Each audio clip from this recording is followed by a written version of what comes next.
Hello YouTube family, કેમ છો? મજામાં? જય દ્વારકાધીશ.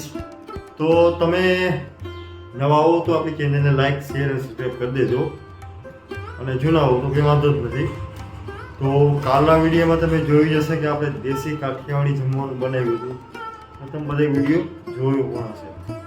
તો કેમ બનાવ્યું એ હું તમને કહું છું કે આપણે ઘરે કોઈ છે નહીં, આમ મોજે મોજ હતી. બધા ગયા છે માવતરે આટો દેવા.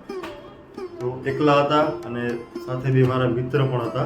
તો દેશી કાઠિયાવાડી આપણે બધું જમવાનું બનાવ્યું હતું અને સાથે મળીને અમે ભોજન લીધું. અને આજે હવે આવ્યા નથી તો પાછો હવે વારો કદાચ આવી જાય પાછું રસોઈ કરવાનો આજે. પણ હવે જોવાય છે શું થાય છે આગળ. હવે બહારથી તૈયાર મૂક્યું અથવા તો ઘરે બનાવી લઈએ. ચાલો આગળ બ્લોકમાં બન્યા રહેજો. આપણે છે ને અગાસી ઉપર થોડાક ઝાડવા પણ વાવ્યા છે. તો આજે તમને એ બતાવું કે મારે કયા કયા ઝાડવા છે મારા ઘર ઉપર. એમાં તુલસી છે અને બેલ, મને કંઈ નામે નથી આવડતા પણ તમને બતાવું.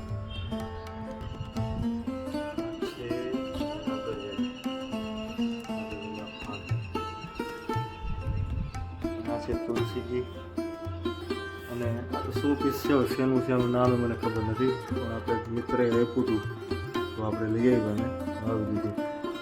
આ છે કેતકી.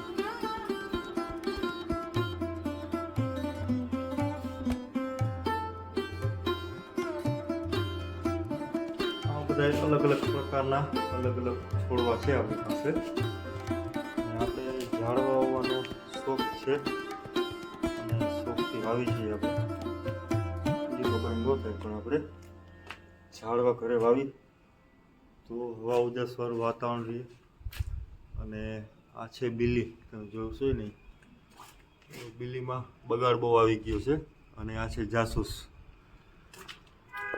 એકદમ લાલ કલરના મસ્ત આવ્યા છે જાસૂસ. આ એક 100 પીસ છે. અને આ છે રાણવો, મોટો થઈ ગયો છે રાણવો, એટલે લગભગ 4-5 વર્ષનો છે પણ હજી આમાં રાણવા આવ્યા નથી. અને પોપઈ છે, દાડમ છે અને સાથે સાથે આપણે આયુર્વેદિકનો જે આપણે ઉપચાર કરતા હોય તે માટે આ કુંવરનું લેબુ. આપણે ક્યાંય ફેર એન્ડ લવલી લેવા જાવી ન પડે. આ ઘરની આપણી ફેર એન્ડ લવલી કહેવાય, ફેસ વોશ કહેવાય, જે કહેવાય આને કહેવાય.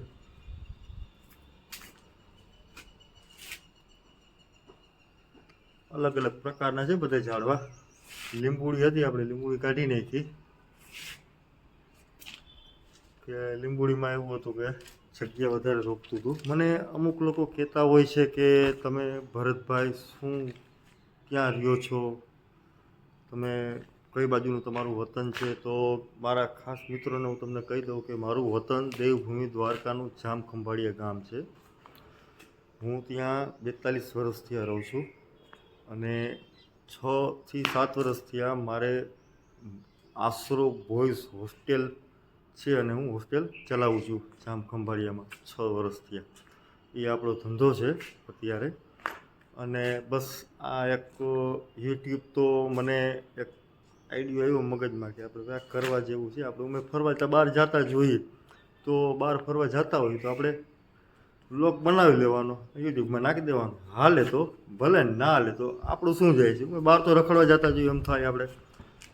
એટલે આપણે વ્લોગનું ચાલુ કર્યું છે સાઈડમાં.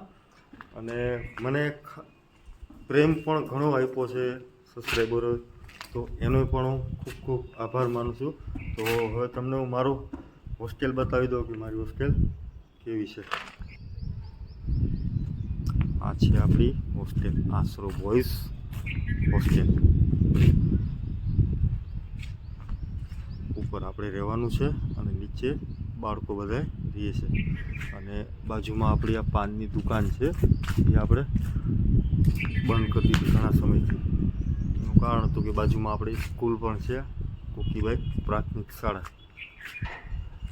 એટલે હવે આપણે દુકાન નથી ચલાવતા કારણ કે હોસ્ટેલનું કરી છીએ. એટલે હવે તમને મારી હોસ્ટેલ બતાવું છું, અંદરનો નજારો કેવો છે. આ નીચે આપણી હોસ્ટેલ છે, 3 રૂમ છે, એક મોટો હોલ છે.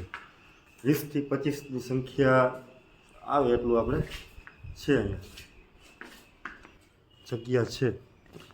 અને આ એક બીજો મોટો હોલ છે. આમાં લગભગ 50 થી 70 વિદ્યાર્થીઓ રહી જાય ને એવડી મોટી આ જગ્યા છે આપણી પાસે. આ મોટો હોલ છે. તો અત્યારે તો આપણે આ બંધ છે અને ભાડે પણ આપી દીધો છે. એનું કારણ છે કે હવે આપણાથી પહોંચાણ થાય એમ નથી, સંખ્યા આપણે ફૂલ છે. સાથે સાથે હું તમને ઉપરનો પણ નજારો બતાવી આપું. તો મિત્રો હવે આપણે ઉપર આવી ગયા છે ને હું તમને ઉપરનો નજારો દેખાડું છું કેવો છે. અહીંથી મારા ઘર ઉપરથી કેવું જામ ખંભાળિયાનો કેવો સીન આવે છે. તો તમે મારી બેક સાઈડ પાછળ જોઈ રહ્યા છો એ છે ગાયોનો ગૌચરો. ત્યાં બધી ગાયો આવે છે અને બધા અહીંયા ગાયું ચરો નાખે છે. ખૂબ જ શાંત વાતાવરણ અને મજા આવે એવો એરિયો છે. પહેલાં જે બતાવી હતી તમે વિચારતા છો કેટલી બધી પાણીની લાઈન કેમ છે. તો આપણે હોસ્ટેલની પણ નીચે સુવિધા છે. તો 3 ટાંકા આપણે રાખ્યા છે અને એક ટાંકો અહીંયા ખાલી પડ્યો છે એક્સ્ટ્રા, બરાબર. અને આ છે ગોકીબાઈનું ગ્રાઉન્ડ નાનકડું. આ નીચે પાછું આપણું જ છે. આ હોલ તમને બતાવ્યો હતો મેં.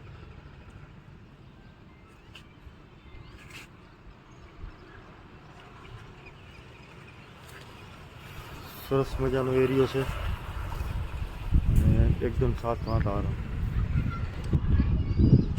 પવન પણ બહુ છે આજે.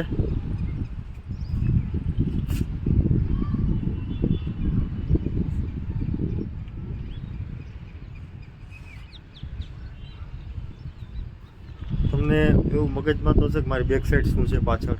તો આ છે ને જીઓનું ટાવર છે. ટાવર મતલબ કે બૂસ્ટર. ટાવર તો આગળ છે, આ પણ જીઓનું બૂસ્ટર છે કે ત્યાંથી નેટ કનેક્ટિવિટી પકડીને અહીં આજુબાજુના એરિયામાં ફેંકે. એટલે આ બૂસ્ટર છે પાછળ છે.